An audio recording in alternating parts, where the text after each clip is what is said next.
Hello दोस्तों, आपके अपने YouTube चैनल एग्जाम फास्ट में स्वागत है। मैं संदीप सर। आज हम लोग बात करते हैं फिर से, जो कि एसआई के लिए, होमगार्ड के लिए, पुलिस के लिए लगातार जो सेशन आपका चल रहा है, तो आज के इस सेशन की फिर से शुरुआत करते हैं और एक ज़बरदस्त तरीके से अच्छे क्वेश्चन जो प्रीवियस एग्जाम में हो या आगामी आने वाले। तो आज के इस सेशन की शुरुआत करते हैं बहुत इंपॉर्टेंट क्वेश्चन के साथ। देखिएगा, पहला क्वेश्चन है, उत्तर प्रदेश की कुल आबादी भारत की आबादी का कितना प्रतिशत है। इसका मतलब है कि यदि हम लोग देखें तो उत्तर प्रदेश में जो आबादी है वो भारत की आबादी का वर्तमान में कितना है, 16.4%, 23, 2, 11, 1, 13, 2। तो ये हो जाएगा 16.5% के आसपास उत्तर प्रदेश की जो है आबादी है। इसका मतलब उत्तर प्रदेश की जनसंख्या पूरे भारत की जनसंख्या का काफ़ी बड़ा हिस्सा माना जाता है। इसका तात्पर्य है कि यदि हम लोग के देश में 145 करोड़ लोग रह रहे हैं तो इसमें से 22 करोड़ लोग जो है यूपी से आते हैं। ठीक है, तो इस तरह से हम लोग मानते हैं कि आपका ऑप्शन क्या हो जाएगा, 16.4। अब देखिए और आगे बढ़ते हैं, अगला क्वेश्चन देखिएगा। हाल ही में आंध्र प्रदेश की एकमात्र राजधानी, जो आंध्र प्रदेश की एकमात्र राजधानी किसे घोषित किया गया, ये बातें करते हैं। तो आंध्र प्रदेश की जो राजधानी घोषित किया गया है वो विशाखापट्टनम को, विजयवाड़ा को, अमरावती को या तिरुपति को। तो आंध्र प्रदेश की जो राजधानी घोषित किया गया है वो क्या हो जाएगा, अमरावती को। अमरावती जो है आंध्र प्रदेश की प्रमुख राजधानी है। इसके अलावा न्यायिक राजधानी पूछेगा, न्यायिक राजधानी तो ये विशाखापट्टनम हो जाएगा, न्यायिक राजधानी आंध्र प्रदेश का।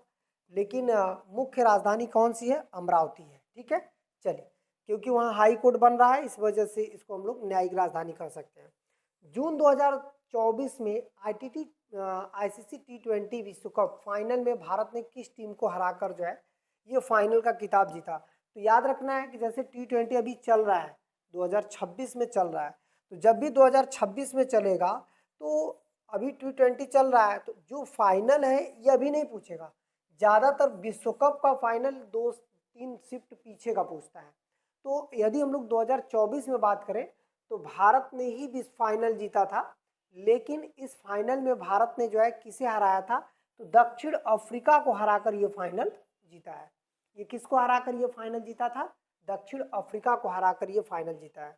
अब देखिएगा, अब आते हैं मार्च 2024 में सरस्वती सम्मान जो कि 2023 का किसे प्रदान किया गया। देखिए 2024 में सम्मान दिया गया था और 2000 जो है आपका 23 का दिया गया था।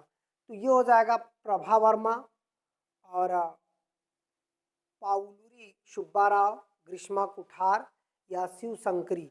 इसका सही आंसर क्या हो जाएगा, प्रभा वर्मा। इसका सही आंसर प्रभा वर्मा है, जिन्हें 2023 का सरस्वती सम्मान 2024 में दिया गया। हाल ही में 69वां फिल्म फेयर पुरस्कार जो है 2024, इसका वितरण कहाँ किया गया। इसका वितरण जो है ये कहाँ किया गया फिल्म फेयर पुरस्कार का, गांधीनगर में, अहमदाबाद में, मुंबई में या गोवा में। हालांकि ज़्यादातर फेस्टिवल, जो फिल्म फेस्टिवल या तो गोवा में होता है या तो मुंबई में, लेकिन इस बार चेंज है अहमदाबाद में। इस वजह से जो है आपका एग्जामिनर क्वेश्चन बना सकता है यहाँ से कि 69वां जो है फिल्म फेयर पुरस्कार या फिल्म पुरस्कार जो है कहाँ वितरित किया गया था। ठीक है, ये चीज़ें हैं। चलिए और आगे बढ़ते हैं, अगला क्वेश्चन हो जाएगा द्रि उत्सव। द्रि उत्सव महत्वपूर्ण कृषि उत्सव है जो मुख्य रूप से राज्य में आपातानी द्वारा मनाया जाता है। तो ये अरुणाचल प्रदेश में, मध्य प्रदेश में, केरल में और पश्चिम बंगाल में। तो ये कहाँ पर मनाया जाता है ये उत्सव, तो यहाँ पर जो है द्रि उत्सव की बात करें तो द्रि उत्सव आपका अरुणाचल प्रदेश में मनाया जाता है। ये कहाँ मनाया जाता है, अरुणाचल प्रदेश में मनाया जाने वाला उत्सव है। ठीक है, चलिए और आगे बढ़ते हैं।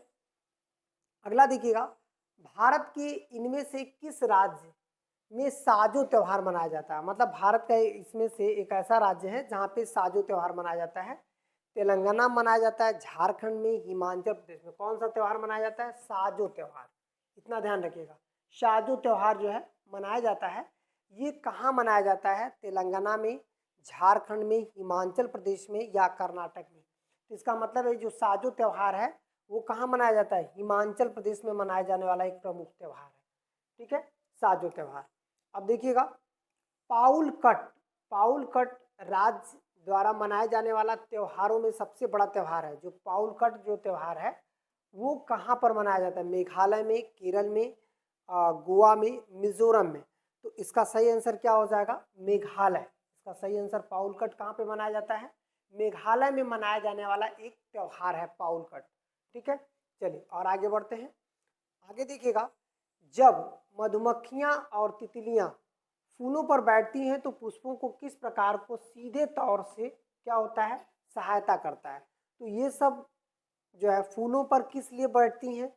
निषेचन के लिए, नैस्तिक गतिविधि के लिए, टॉपिक गतिविधि के लिए, परागण के लिए। तो ये क्या हो? परागण के लिए, ये परागण करती हैं। ठीक है, चाहे वो तितलियां हो, मधुमक्खियां, जिससे फूल तेजी से खिलते हैं तो परागण की क्रिया संपन्न होती है। इससे काफी फायदा होता है, मतलब सहायता मिलता है परागण में। ठीक है, अब देखिएगा यहाँ पर प्राचीन राजवंश विंध्याचल पर अपने प्रभुत्व के कारण विंध्य शक्ति के नाम से जाना जाता था। ये कौन सा राजवंश विंध्य शक्ति के नाम से जाना जाता था? गुप्त है, राष्ट्रकूट है, चालुक्य है या वकाटक है? तो इसका सही आंसर क्या हो जाएगा? वकाटक राजवंश अपने आप को किस नाम से जाना जाता था? विंध्य शक्ति के नाम से ये जाना जाता था, वकाटक राजवंश का। ठीक है, चलिए और आगे बढ़ते हैं। अगला क्वेश्चन देखिएगा, भारत का अंतिम मुगल बादशाह कौन था? मतलब भारत में जो मुगल बादशाह थे, अंतिम मुगल बादशाह जो 1857 की क्रांति में भाग लेता है और इसे अंग्रेजों ने पकड़कर रंगून जेल भेज देते हैं। ये बंदा कौन है? बहादुर शाह द्वितीय। इसी का नाम बहादुर शाह जफर भी है, इसी का नाम जफर है, जिसे जो है 1858 में पकड़कर रंगून वर्मा भेज दिया जाता है, रंगून वर्मा भेज दिया जाता है और वहीं पे 1861 में इनकी मृत्यु हो जाती है, इनकी मृत्यु होती है।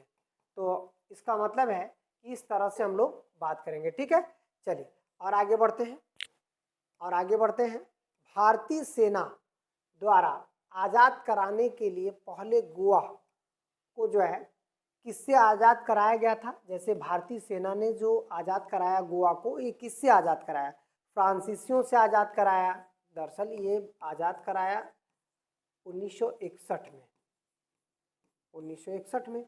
तो अब देखिएगा, फ्रांसीसियों से, पुर्तगालियों से, डेनिश से या स्पेनिश से? तो इसका सही आंसर क्या हो जाएगा? पुर्तगालियों से आज़ाद कराया था। अब देखिएगा आगे, महात्मा गांधी ने किस गवर्नर जनरल के समय पूना पैक्ट किया था? मतलब कौन सा ऐसा गवर्नर जनरल था जिसके समय महात्मा गांधी जी ने क्या किया था? पूना पैक्ट किया था। Lord Wavell, Lord Ripon, Lord Wellington, Lord Curzon. तो इसका सही आंसर क्या हो जाएगा? Lord Ripon. लॉर्ड रिपन द्वारा जो है ये क्या किया गया था उस समय? सॉरी, लॉर्ड रिपन नहीं होगा, ये तो रिपन तो बहुत पहले आया है। लॉर्ड वेलिंगटन, लॉर्ड वेलिंगटन, क्योंकि वेवेल 1945 में था, कर्जन 1905 में था और लिप्पन जो है 1880 से 84 तक था। तो अब यहाँ पर कौन बचा? यही बचा, तो ये आपका आंसर हो जाएगा। ठीक है, चलिए और आगे बढ़ते हैं। अगला क्वेश्चन देखिएगा, अगला क्वेश्चन है आपका, निम्नलिखित में से कौन सा बैंक भारत का सबसे पुराना सार्वजनिक बैंक है? तो भारत में जो पहला बैंक जो बना था वो कौन सा बना था? Bank of Hindustan.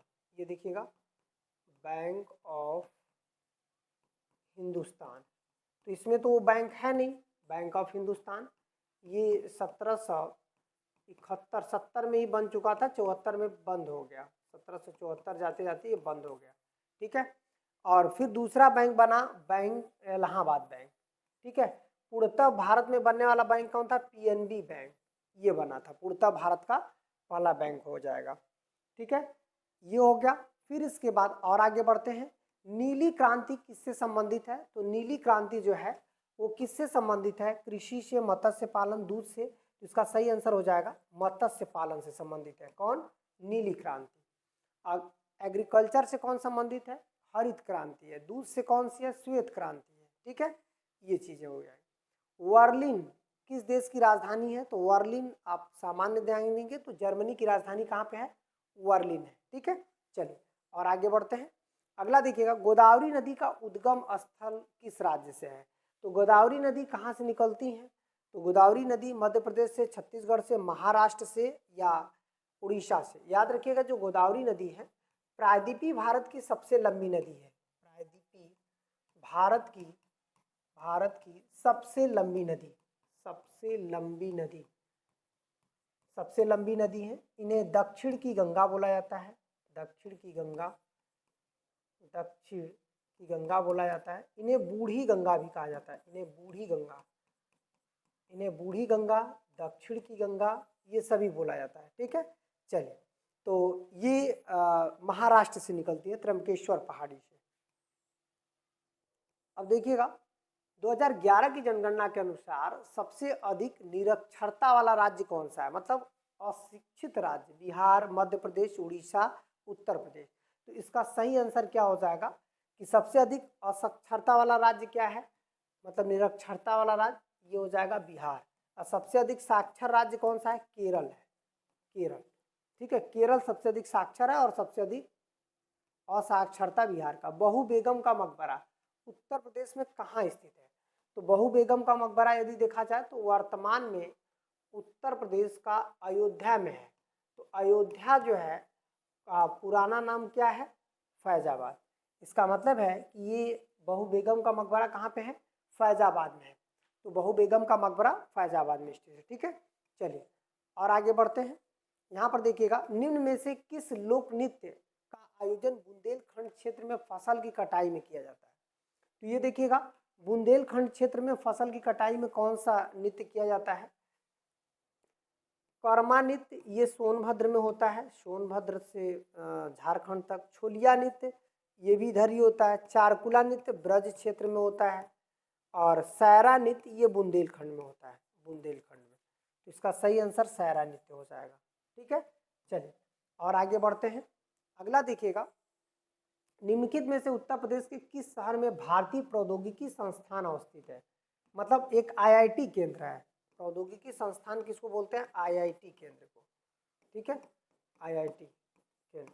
तो अब हमारे पास देखिए दो जगह है प्रौद्योगिकी संस्थान, एक तो आईआईटी कानपुर है और दूसरा आईआईटी बीएचयू है, बीएचयू। तो ये वाराणसी में। तो यहाँ पर ये आंसर हो जाएगा, तो यही सही हो जाएगा। ठीक है, चलिए 21 नंबर का डी हो जाएगा। बी.डी. गोयनका पुरस्कार किससे संबंधित है? मतलब ये किस क्षेत्र में दिया जाने वाला पुरस्कार है? बी.डी. गोयनका, विज्ञान, साहित्य, पर्यावरण, पत्रकारिता। तो ये पुरस्कार दिया जाता है पत्रकारिता के क्षेत्र में। बी.डी. गोयनका पुरस्कार किस क्षेत्र में दिया जाता है? पत्रकारिता के क्षेत्र में दिया जाने वाला पुरस्कार है। अब देखिएगा, संयुक्त राष्ट्र दिवस कब मनाया जाता है? तो संयुक्त राष्ट्र दिवस जो है मनाया जाता है आपका कि 25 दिसंबर, 26 दिसंबर, 24 अक्टूबर या 24 जनवरी। तो ये क्या हो जाएगा? 24 जो है अक्टूबर को मनाया जाता है। 26 जनवरी को हम लोग गणतंत्र दिवस मनाते हैं। ठीक है, और 25 दिसंबर को क्रिसमस मनाया जाता है। क्यों क्यों लकड़ी पुस्तक के लेखक कौन है? क्योंकि लकड़ी पुस्तक के लेखक कौन है? महाश्वेता देवी, रस्किन बॉन्ड है, एनिड ब्लाइटन है या ओलिविया फ्रेशर है। तो ये हो जाएगा महाश्वेता देवी। ठीक है, महाश्वेता देवी जो है इसके लेखक हैं। अगला देखिएगा, रन्स एंड रन्स पुस्तक के लेखक कौन है? तो सचिन तेंदुलकर हैं कि इमरान खान है, कपिल देव हैं कि Sunil Gavaskar. Runs and runs जो है एक पुस्तक है, इसके लेखक हैं सुनील गावस्कर। ठीक है, इसके लेखक कौन है? सुनील गावस्कर हैं। ये भी इम्पॉर्टेंट है, आपके एग्जामिनर में क्वेश्चन पूछा हुआ है। अब देखिएगा, अगला क्वेश्चन हो जाएगा, कौन सा सामाजिक माध्यम में नहीं है? मतलब सामाजिक माध्यम में नहीं है तो ट्विटर ये सोशल मीडिया है, सामाजिक माध्यम में है। WhatsApp social media, Facebook, television ये सामाजिक माध्यम में नहीं है। ठीक है, चलिए अब आते हैं, संविधान के अधीन उच्च न्यायालय अपने अधीनस्थ समस्त न्यायालयों के अधिकरणों पर पर्यवेक्षण की शक्ति रखता है। तो ये किस आर्टिकल में? 32 तो संवैधानिक उपचारों का अधिकार है। 132 भी नहीं है। 227, 226। तो इसका सही आंसर क्या हो जाएगा? 227 है, जहाँ पे अधीनस्थ न्यायालय अपने पर अधिकरण करता है। ठीक है, चलिए और आगे बढ़ते हैं। संयुक्त राष्ट्र की शक्ति शाखा का मुख्य कार्यालय पेरिस में है। मतलब यहाँ पर पेरिस में किसका शाखा है? यूनिसेफ का, आईएलओ का। ये तो देखिए जेनेवा में है, जेनेवा, न्यूयॉर्क यूनेस्को, और ये फूड वाला भी जेनेवा में, स्विट्जरलैंड। यूनिसेफ यही आपका पेरिस में हो जाएगा, यूनिसेफ का मुख्यालय। ठीक है, ये वाला ऑप्शन होगा। फिनलैंड की शासकीय मुद्रा क्या है? फिनलैंड में क्या चलता है? डॉलर, पाउंड या रियाल, यूरो? इसका सही आंसर क्या हो जाएगा? यूरो चलता है फिनलैंड में। फिनलैंड में क्या चलता है? यूरो चलता है। महर्षि वाल्मीकि का आश्रम जो है, महर्षि वाल्मीकि का आश्रम जिसको हम लोग बोलते हैं ब्रह्मावर्त में स्थित है, जो वर्तमान में उत्तर प्रदेश के में है, बिठूर में, सीतापुर में, वाराणसी में, इलाहाबाद में। तो ये हो जाएगा बिठूर, कानपुर में है, कानपुर में है, जहाँ पे महर्षि वाल्मीकि जी का क्या है? आश्रम है। ठीक है, बिठूर, कानपुर में। अब देखिएगा, हाल ही में जारी ग्लोबल जेंडर गैप इंडेक्स में भारत का कौन सा स्थान है? तो ग्लोबल जेंडर जो गैप इंडेक्स है, इसमें भारत का स्थिति बहुत अच्छी नहीं है, 129वें स्थान पे है भारत।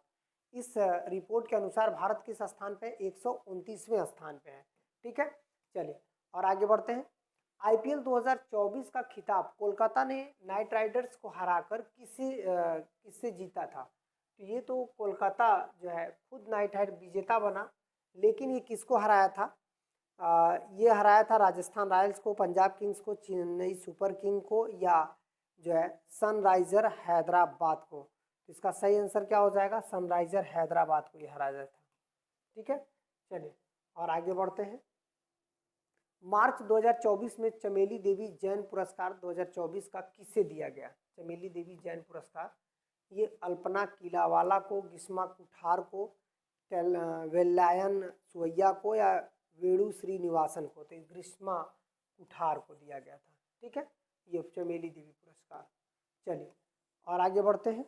यहाँ पर यहूदियों का कौन सा पर्व जो है रोशनी का पर्व माना जाता है? यहूदियों का एक पर्व है जो रोशनी का पर्व माना जाता है। ये फारसियों का है, हार्नबिल, तो ये नागालैंड में मनाया जाने वाला एक त्यौहार है। ये हनुका, हनुका जो है यहूदियों का प्रकाश पर्व माना जाता है। यहूदियों का प्रकाश पर्व कौन सा पर्व माना जाता है? हनुका पर्व को यहूदियों का प्रकाश पर्व कहते हैं। अब देखिएगा, सोलंग उत्सव किस राज्य में मनाया जाता है? जो सोलंग उत्सव है वो अरुणाचल प्रदेश में, मध्य प्रदेश में, उत्तर प्रदेश में, या हिमाचल प्रदेश में? तो इसका सही आंसर क्या हो जाएगा? अरुणाचल प्रदेश में जो है ये सोलंग उत्सव मनाया जाता है। ठीक है, अब देखिएगा, अब आते हैं नुआखाई। मुख्य रूप से भारत के किस राज्य में मनाए जाने वाला एक कृषि या फसल कटाई का त्यौहार है नुआखाई? तो नुआखाई मध्य प्रदेश में मनाया जाता है, या उड़ीसा में मनाया जाता है, या केरल में मनाया जाता है, मणिपुर में? तो इसका सही आंसर क्या हो जाएगा? उड़ीसा में मनाया जाने वाला एक त्यौहार है नुआखाई। ठीक है, नुआखाई उड़ीसा में मनाया जाने वाला एक त्यौहार है। ठीक है, चलिए और आगे बढ़ते हैं। मिश्र धातु गुलाब सोने के अलावा अन्य धातु जो है इस्तेमाल किया जाता है। इसका मतलब गुलाब सोना जो आर्टिफिशियल नहीं होता है, उसमें कौन सी धातु का इस्तेमाल होता है? प्लेटिनम, चांदी, क्रोमियम, तांबा। तो इसका सही आंसर क्या होगा? ये तांबे के बने होते हैं। जो आर्टिफिशियल जितने भी होते हैं सोना आपको दिखाई देता है, रोल्ड गोल्ड, उसमें अधिक मात्रा तांबा का होता है, उसे हम लोग गुलाब धातु बोलते हैं। अब आते हैं विटामिन ए का संश्लेषण कहाँ होता है? रक्त में, प्लीहा में, या यकृत में, अग्नाशय में? तो इसका सही आंसर क्या हो जाएगा? यकृत में होता है। इसका सही आंसर यकृत में होता है विटामिन ए का संश्लेषण। निम्नलिखित में से कौन सा भारतीय का नेपोलियन किसे माना जाता है? मतलब किस शासक को भारत का नेपोलियन कहा जाता है, या नेपोलियन की संज्ञा दी गई है, ये किसको कहा जाता है? तो ये क्या हो जाएगा? चंद्रगुप्त मौर्य, समुद्रगुप्त, अशोक, हर्षवर्धन। तो इसका सही आंसर क्या हो जाएगा? समुद्रगुप्त को भारत का नेपोलियन कहते हैं। पानीपत की तीसरी लड़ाई किसके किसके बीच लड़ा गया था? तीसरी लड़ाई जो है पानीपत की जो लड़ाई हुई थी, तो वो किसके किसके मध्य लड़ा गया था? मराठा और अंग्रेजों के मध्य नहीं हुआ था, मुगलों और शेरशाह के मध्य नहीं हुआ था, अंग्रेज और फ्रांसीसियों में नहीं हुआ था, अहमद शाह अब्दाली और मराठा के बीच। यही देखिए आपका आंसर हो जाएगा।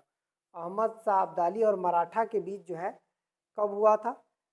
14 जनवरी 14 जनवरी 1761 में ये युद्ध हुआ था। ठीक है, 14 जनवरी 1761 में ये युद्ध हुआ था, जिसको हम लोग कहते हैं अब अहमद शाह अब्दाली और मराठों के बीच हुआ था। ये आपका पानीपत का तीसरा जो युद्ध है, इसको हम लोग मानते हैं। ठीक है, तो आज का सेशन यहीं तक, और हम लोग फिर मिलेंगे अगले सेशन में। और लगातार आपकी वीडियो जो है अपलोड होती रहेगी। ऑफलाइन सेंटर पढ़ना चाहते हैं तो पांडेपुर वाराणसी में आइए, जहाँ पे आपको ऑफलाइन क्लास मिलती है। ठीक है, धन्यवाद।